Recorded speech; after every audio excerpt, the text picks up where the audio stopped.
Hey there, and welcome back to the Deep Dive. Today we're digging into something super practical, building confidence when you're speaking English. Our source material for this deep dive is from Building Confidence, English for Beginners. It's this guide, packed with really clear, slow dialogues, instructors Emma and Jake. So our mission here basically is to pull out the best bits, the most useful insights from how they teach, give you, a bit of a shortcut to feeling okay, feeling comfortable with everyday English without all that usual stress.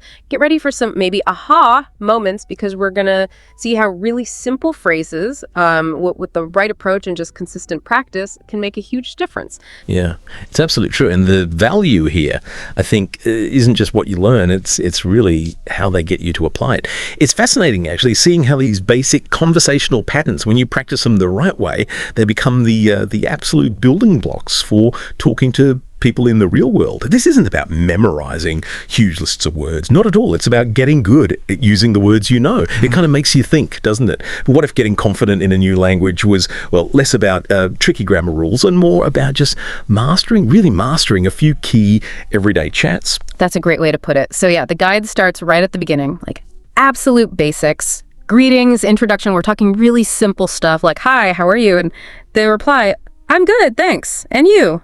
Doing well. What are you up to? Just relaxing at home. That sort of exchange. And the advice from Emma and Jake is super clear. Say it slowly first, then make it smooth. Practice with people you know, friends, family. It's very much step by step, building that first bit of confidence. And I like their tip when you get to asking where someone's from.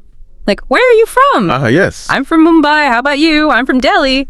That's cool. I love Delhi food. Yes, it's the best. That kind of thing. They specifically say, speak with a smile, it helps. What's the deal with just smiling? How does that help when you're nervous? That's a really insightful question. Yeah. It's more than just being polite, you see. A smile, it's universal, isn't it? A nonverbal thing. Signals you're open, friendly, less intimidating. And for the person speaking, it actually helps relax your face muscles. Sounds minor, but it can subtly help pronunciation.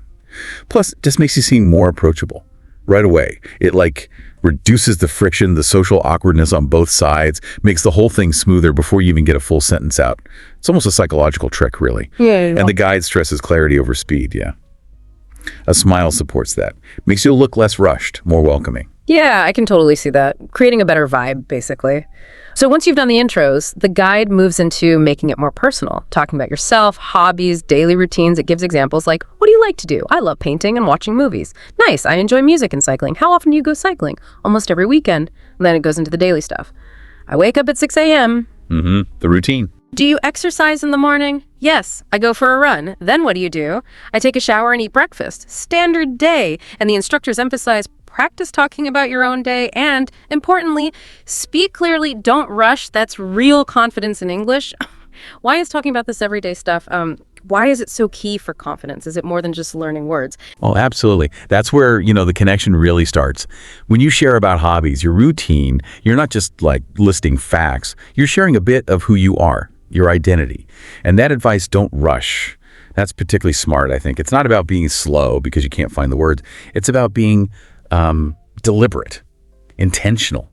And that deliberateness, it signals confidence. It shows you're in control, thinking about your words, not just panicking for a response. It demonstrates thoughtfulness, not just speed. And this same idea applies when you talk about feelings, being able to say, I feel happy today, or maybe I'm a little tired. It makes English feel like a tool for real human connection, not just some academic task. The guide really helps make English feel, human. Natural. Right. It's not just abstract learning, is it? The guide then shifts these ideas into really practical, real-world stuff. Everyday situations. Think about simple questions like, what time is it? It's 3 p.m. Simple. Or, where's the market? It's near the station. They keep hammering home that confidence comes from using English often. Practice, practice. They even walk you through a coffee shop scene. Hi, can I get a coffee, please? Yeah, the classic scenario. Sure, what size? Medium, please? Anything else? No, that's all. Thank you. You're welcome. It's really set up to encourage you, the listener, to try to order something in English next time. And it's not just coffee, they do shopping too. How much is this shirt? It's 500 rupees. Practical stuff. Do you have it in blue? Yes, here it is. Can I try it on? Sure, the fitting room is over there. They even touch on online shopping. I bought a jacket online last night. Oh, nice. Relevant. Nice. Was it on sale? Yes, 30% off. That's a great deal. Yeah. It's all about these useful phrases. And like the source says, that's how practice turns into real confidence. Exactly. And what's really clever about this approach is how it focuses on those high-frequency phrases, the ones you'll use again and again, high impact. These aren't abstract grammar lessons. This is the language you actually need day to day. And think about it. Every time you successfully order that coffee or ask where something is, you're not just speaking English. You're like reinforcing a positive cycle in your brain. You're building that feeling of, I can do this. Self-efficacy, right? It's a small win, but it's measurable, and it fuels you to try again. And it goes for social things too, like the guide includes polite apologies. Sorry, I'm late. Oh, yeah, that's important. Or sorry, I didn't mean to. Why do you think being able to apologize smoothly is so crucial for a learner? Especially for confidence. That's a good question. I guess it's not just being polite, right? It probably shows you get the social rules, even if your English isn't perfect yet. Might make things less awkward for everyone involved. Precisely. It shows respect, yes, but also emotional intelligence. Being able to handle a little bump in the road smoothly, that's huge. In a new language, offering a simple apology, well, it keeps the conversation going, sure. But it also shows a level of social awareness that's, frankly, more impressive than perfect grammar sometimes. It makes you sound thoughtful, less like a robot. And weirdly, that can build confidence faster because it helps you connect with people. That makes sense.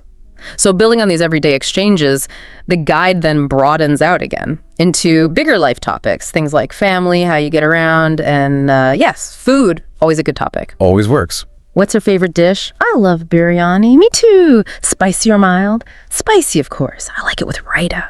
It just shows how these simple building blocks can be used for, well, almost anything you talk about day to day. Even sorting out plans, like, are you free this evening? Sorry, I have plans. Managing schedules. No problem, maybe tomorrow. Yes, I'm free after lunch. Or basic workplace stuff. Hey, can you help me with this file? All covered. And the theme running through it all is that same advice. Speak slowly and clearly, no rush. Yeah, this whole structure, going from tiny interactions to these broader themes, it really shows a key thing about learning language. Mastery isn't about swallowing the dictionary whole, not at all. It's about slowly, steadily expanding the areas where you feel okay using simple, common phrases. It demonstrates how, even with limited words, if you deliver them calmly, clearly, you can actually have pretty rich, natural conversations. And that constant reminder in the guide, no pressure, no grammar stress, just real practice. That's not just like being nice. It's a teaching strategy. It's designed to lower the mental effort, lower the anxiety, and really maximize those positive feelings when you succeed. It raises an interesting point for me, though. Do you think, especially for a beginner, that consistency, just practicing simple phrases regularly, is maybe more powerful than trying to tackle complex grammar right away? Oh, absolutely. I really think so. For confidence, definitely. Consistency with stuff you can actually use immediately, that beats complex grammar drills early on, I reckon. If you can use what you learn, even simple things, right away, it builds momentum. You feel like you're getting somewhere. Feeling of progress, yeah. Exactly. Grammar, you can always layer that in later, refine it. But getting over that initial hurdle, just having the confidence to speak, that's everything. Wow, we've covered quite a bit today. And it's really clear how this guide pushes for a simple but powerful approach. We've seen how repeating these dialogues, these conversations across all sorts of real-life situations, greetings, ordering coffee, talking feelings, family, how that really builds the foundation for confidence in English. The main takeaway from the source materials, it keeps coming back, doesn't it? Don't rush fluency, comes with time and habit. And crucially, practice every day, even for 10 minutes. It really is about believing that those small, consistent steps add up to big fluency gains. It is. And, if building English confidence really boils down to using real phrases in your day and speaking with calm, not fear, well, it kind of invites a bigger thought, doesn't it? How could that same approach, that slow and clear method, focusing on mastering the basics step by step, how could that change how you tackle other challenges in life? Could be a new skill you're learning, maybe a tough project at work, or even just handling a difficult conversation. What if clarity and consistency and just calm were your main tools? It feels like a blueprint for getting good at things, doesn't it? Way beyond just learning a language. Definitely something to think about.